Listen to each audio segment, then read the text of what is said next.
नमस्कार बच्चों, expert knowledge academy में आप सभी का स्वागत है। आज की वीडियो में हम लेकर आए हैं संस्कृत रुचिरा कक्षा 8 में 10वां पाठः नीति नवनीतम। इसका आज हम हिंदी अनुवाद करने जा रहे हैं। तो चलिए स्टार्ट करते हैं बच्चों। आज का पाठ नीति नवनीतम। प्रस्तुत पाठ मनुस्मृति के कतिपय श्लोकों का संकलन है जो सदाचार की दृष्टि से अत्यंत महत्वपूर्ण है। यहाँ पर जो है माता पिता तथा गुरुजनों को आदर और सेवा से प्रसन्न करने वाले अभिवादनशील मनुष्य को मिलने वाले लाभ की चर्चा की गई है। इसके अतिरिक्त सुख दुख में समान रहना, अंतरात्मा को आनंदित करने वाले कार्य करना तथा इनके विपरीत कार्यों को त्यागना, सम्यक विचारोपरांत तथा सत्य मार्ग का अनुसरण करते हुए कार्य करना आदि शिष्टाचारों का उल्लेख भी किया गया है। मतलब ये जितने सारे यहाँ पे श्लोक दिए हुए हैं बच्चों, इन सारे श्लोकों का सार जो है इसमें मिल गया है। सारे श्लोकों में कुल मिलाकर यही सारी चीज़ें कही गई है। चलिए हम स्टार्ट करते हैं। पहला हमारा श्लोक है बच्चों, क्या है? अभिवादनशीलस्य नित्यं वृद्धोपसेविनः चत्वारि तस्य वर्धन्ते आयुः विद्या यशो बलम्। अभिवादनशीलस्य नित्यं वृद्धोपसेविनः। जो व्यक्ति क्या करता है? रोज, हर रोज वृद्ध जनों की क्या करता है? अभिवादनशील यानी नम्रतापूर्ण भाव से सेवा करता है। नित्य यानी हर रोज, सेविना यानी होता है सेवा करता है, और वृद्धो यानी होता है वृद्ध, है ना। जो व्यक्ति हर रोज वृद्ध जनों की नम्रतापूर्ण भाव से क्या करता है? सेवा करता है। चत्वारि तस् चत्वारि वर्धन्ते, उसके 4 बढ़ते हैं, ये 4 उसके बढ़ते हैं, उसमें वृद्धि होती है। किसमें? आयु विद्या यशो बला। आयु में, विद्या में, उसकी कीर्ति में और बल में क्या होती है? उसे क्या मिलती है? वृद्धि मिलती है। मतलब वो इन सारी 4 चीज़ों में बढ़ता है, आगे बढ़ता है। ठीक है, आगे देखिए यहाँ पे जो है तो ये बताया जा रहा है इस श्लोक के माध्यम से कि माता पिता, है ना, बच्चे के जन्म के समय जो कष्ट पाते हैं, समझ रहे हो, जो उन्हें पीड़ा होती है, तो बच्चे जो है तो 100 जन्म लेकर भी या कई प्रकार के अच्छे कर्म करके भी जो है उसको नहीं चुका पाते हैं। ठीक है ना। यम माता पितरौ क्लेशम सहेते संभवे नृणानाम। नृणानाम यानी क्या होता है? नृणाम, नृणाम यानी होता है मनुष्यों का, षष्ठी विभक्ति है, मनुष्यों का। और संभवे यानी होता है जन्म के समय। सहेते यानी सहते हैं। क्लेशम यानी कष्ट को। माता पितरौ, माता पितरौ यानी माता पिता। यम यानी जो, ठीक है ना। ना यानी नहीं। तस् यानी उसके। और निष्कृत यानी होता है बदला। ठीक है ना। निष्कृति यानी क्या होता है? बदला। शक्या यानी होता है की जा सकती है या की जा सकता है। वर्ष सतह अपि, वर्ष सतह अपि, ध्यान दीजिएगा, सतह यानी होता है 100 या सैकड़ों वर्षों में भी नहीं बदला पूरा किया जा सकता। क्या कह रहा है कि मनुष्य के जन्म के समय, मनुष्य के नृणानाम संभवे यानी जन्म के समय, मनुष्य के जन्म के समय माता पिता जो कष्ट सहते हैं उसका, तस यानी उसका, न यानी नहीं, और निष्कृत यानी होता है बदला। निष्कृत यानी क्या होता है? बदला। उसका जो है बदला वर्ष सतह यानी सैकड़ों वर्षों के बाद भी नहीं किया जा सकता है। अर्थात हम ये कह सकते हैं कि मनुष्यों के जन्म के समय माता पिता जिस कष्ट को सहते हैं उसका बदला व्यक्ति जो है सैकड़ों वर्षों में भी नहीं चुका सकता, या सैकड़ों वर्षों के बाद भी नहीं चुकाया जा सकता है। ठीक है ना। आगे देखिए, तयोह नित्यम, यहाँ पे देखिए विसर्ग चिन्ह के रूप में, यहाँ पे यदि हम ये रकार जो है तो यहाँ पे विसर्ग चिन्ह लगा देते तो तयोह हो जाएगा, जिसका अर्थ होता है उन दोनों का। तयोह नित्यम प्रियम कुर्याद आचार्यस्य च सर्वदा तेषु एव त्रिषु तुष्टेषु तपः सर्वं समाप्यते।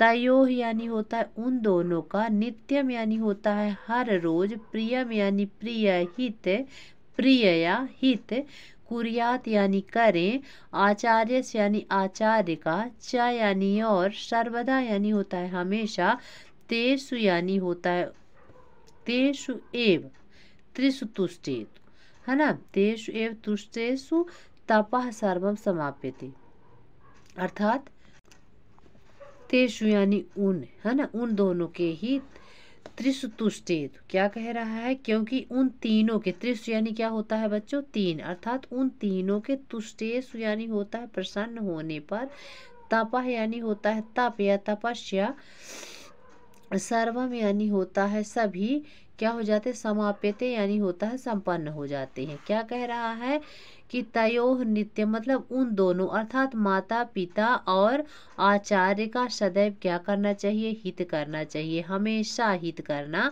चाहिए, प्रिय करना चाहिए, क्योंकि उन तीनों के, माता पिता और आचार्य के प्रसन्न होने पर समस्त तप क्या हो जाते हैं, संपन्न हो जाते हैं। ठीक है बच्चों, आगे देखिए, सर्वम परवशम दुखम सर्मात्म वशम सुखम, एतत् क्या लिखा है, एतत् विद्यात् समासेन लक्षणम सुख दुखयो, सर्वम परवशम, परवश यानी होता है दूसरे के वश में होना, परवश यानी क्या होता है, दूसरों के वश में होना, ठीक है ना, दूसरों के वश में होना, और दुखम सर्वात्मवशम क्या लिखा है, सर्वम परवशम दुखम यानी दूसरे के वश में होना ही क्या है, सबसे बड़ा दुख है, और सर्व आत्मवशम सुखम और अपने बस में होना सबसे बड़ा सुख है। एतत् द्विधात्म आत्मा सेन लक्षणम सुख दुखियो, क्या कह रहा है, द्विधा यानी होता है दो, यही जो है दो सुख दुख के क्या बताए गए हैं, संक्षेप में लक्षण बताए गए हैं। थोड़ा सा इसको हम और विस्तार से जान लेते हैं कि यहाँ पे क्या लिखा है, सर्वम यानी होता है सब, परवश यानी होता है, परवशम यानी होता है दूसरे के बस में होना, सर्व आत्म, सर्व यानी होता है सभी प्रकार से, आत्म यानी अपने, वशम यानी वश में, सुखम यानी होता है सुख, ठीक है ना, और एतत् द्विधात दुद्यात आत्मसानेन, आत्मासेन यानी होता है संक्षेप में, लक्षणम यानी परिभाषा, और यहाँ पे देखिए, यहाँ पे संधि विच्छेद करते हैं तो यहाँ से तीन शब्द निकल कर आते हैं, ध्यान रखिएगा, एतत् हो गया, क्या निकल गया, एतत् निकल गया, विद्यात भी यही से निकलेगा, एतत् विद्यात आत्म विद्यात समासेन, ठीक है ना, एतत् विद्यात समानेन, तो विद्यात का अर्थ यहाँ पे हो जाएगा जान लेना चाहिए, संधि विच्छेद करेंगे तो हमारा शब्द कुछ इस तरह से बनेगा, एतत् विद्यात क्या निकलेगा बच्चों, एतत् विद्यात समासेन, इस तरह से हमारा शब्द निकलेगा। एतत् यानी होता है यह, विद्यात यानी होता है जान लेना चाहिए, और समासेन यानी होता है संक्षेप में, लक्षण यानी लक्षण, सुख दुख यानी सुख और दुख का, ठीक है ना। अब चलिए थोड़ा सा हम इसे पढ़ते हैं कि दूसरे के बस में होना ही दुख की बात है, दूसरे के बस में होना, है ना, परवशम यानी किसी के पराधीन होना, किसी के अंडर में होना ही सबसे बड़ा दुख है, ठीक है ना, और सबसे बड़ा सुख क्या है, अपने बस में होना ही सबसे बड़ा सुख है। फिर देखिए, एतत् विद्याम समासेन मतलब यह जो है क्या कर लेना चाहिए, जान लेना चाहिए, संक्षेप में, लक्षणम सुख दुख, सुख और दुख की इस परिभाषा को संक्षेप में ही क्या कर लेना चाहिए, जान लेना चाहिए, सुख दुख की इस परिभाषा को संक्षेप में ही, कम शब्दों में ही जान लेना चाहिए, ठीक। उम्मीद करते हैं बच्चों आपकी समझ में आ गया होगा ये श्लोक।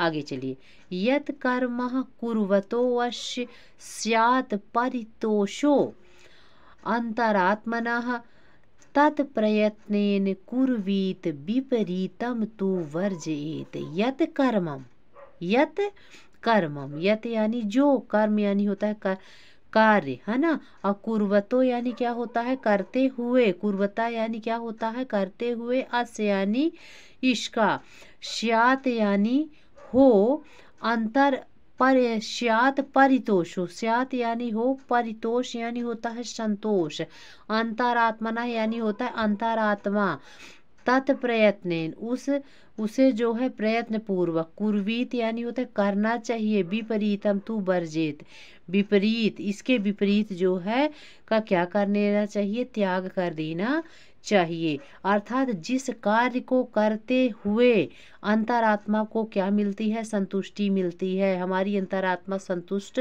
हो रही है, उस कार्य को हमें क्या करना चाहिए, करना चाहिए प्रसन्नता, प्रयत्न पूर्वक, तत्प्रयत्नेन कुर्वीत, है ना। जिस कर्म को करते हुए, है ना, हमें क्या, हमारी अंतरात्मा क्या होती है, संतुष्ट होती है, या हमारी अंतरात्मा को संतोष प्राप्त होता है, उस कार्य को प्रयत्न पूर्वक करना चाहिए। विपरीतम तो वर्जित, और विपरीत का क्या कर देना चाहिए, त्याग कर देना चाहिए। वर्जित यानी त्याग, त्याग कर देना चाहिए। ठीक इसके विपरीत, मतलब जो काम करने से हमें संतुष्टि नहीं मिल रही है, ऐसा कार्य बच्चों हमें नहीं करना चाहिए। ठीक है ना। चलिए, दृष्टिपूतम न्यसेत पादम, न्यसेत यानी होता है रखें, पादम यानी पैर, दृष्टिपूतम आँखों के द्वारा, मतलब आँखों से के द्वारा पवित्र, अर्थात अच्छी तरह से देख करके पैर रखें। वस्त्र पूतम जलम पिबेत, वस्त्र यानी होता है कपड़ा, पूतम यानी होता है पवित्र, जलम पिबेत कपड़े से पवित्र करके क्या करना चाहिए, जल पीना चाहिए। सर कपड़े से छान कर अच्छे से पानी पीना चाहिए, अच्छे से कपड़े से छान कर पानी पीना चाहिए। सत्यपूताम वदेत वाचम, सत्यपूत यानी कि वाणी से, पूताम यानी होता है पवित्र, सॉरी सत्य से पवित्र होकर वाणी बोले, मन पूता समचित, और मन से पवित्र होकर आचरण करना चाहिए। कहने का मतलब ये हुआ कि हमेशा आँख हमारी किस लिए है, सोच समझ कर देख करके ही पैर रखना चाहिए। यदि हम नहीं देखेंगे तो हमारे पैर में ठोकर लग सकती है, चोट लग सकती है। ठीक है ना।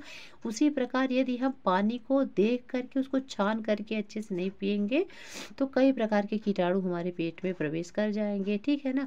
और सत्य पूतम, और सत्य से पवित्र, यदि हम अच्छी वाणी का प्रयोग नहीं करेंगे तो क्या होगा, बहुत सारी कठिनाइयाँ उत्पन्न हो जाती हैं, लोगों के बीच में भ्रम हो जाता है ना। इसीलिए सत्य से पवित्र होकर वाणी बोलना चाहिए, और मन से पवित्र होकर, मन से पवित्र आचरण करना चाहिए। हमेशा एकदम नीट एंड क्लीन अपने हृदय को रखिए और सबके साथ अच्छा आचरण करिए। तो दृष्टिपूतम निषेध पादम, वस्त्रपूतम जलम पिबेत, सत्यपूताम बचेत बदेत बदेत वाचः, मनः पूतम समाचरेत, अर्थात आँखों से पवित्र होकर पैर रखें, वस्त्र से पवित्र होकर जल पिएं, सत्य से पवित्र होकर वाणी बोले, और मन से पवित्र होकर आचरण करना चाहिए या आचरण करें। तो ये था बच्चों आज की वीडियो में हमने पढ़ा 10वां पाठ है नीति नवनीतम के श्लोक, जो नीति युक्त थे, नीति से भरे हुए थे, है ना। नेक्स्ट वीडियो में बच्चों हम इसका अभ्यास प्रश्न करेंगे। उम्मीद करते हैं ये वीडियो आपके समझ में भली भांति आ गया होगा। यदि नहीं समझ में आया है, कुछ भी दिक्कत हुई है तो आप हमें ज़रूर बताइएगा, हम इसे फिर से बताने का आपको प्रयास करेंगे। तो बच्चों मिलते हैं अगली वीडियो में अभ्यास प्रश्न के साथ। तब तक हंसते रहिए, मुस्कुराते रहिए, मस्त रहिए। धन्यवाद।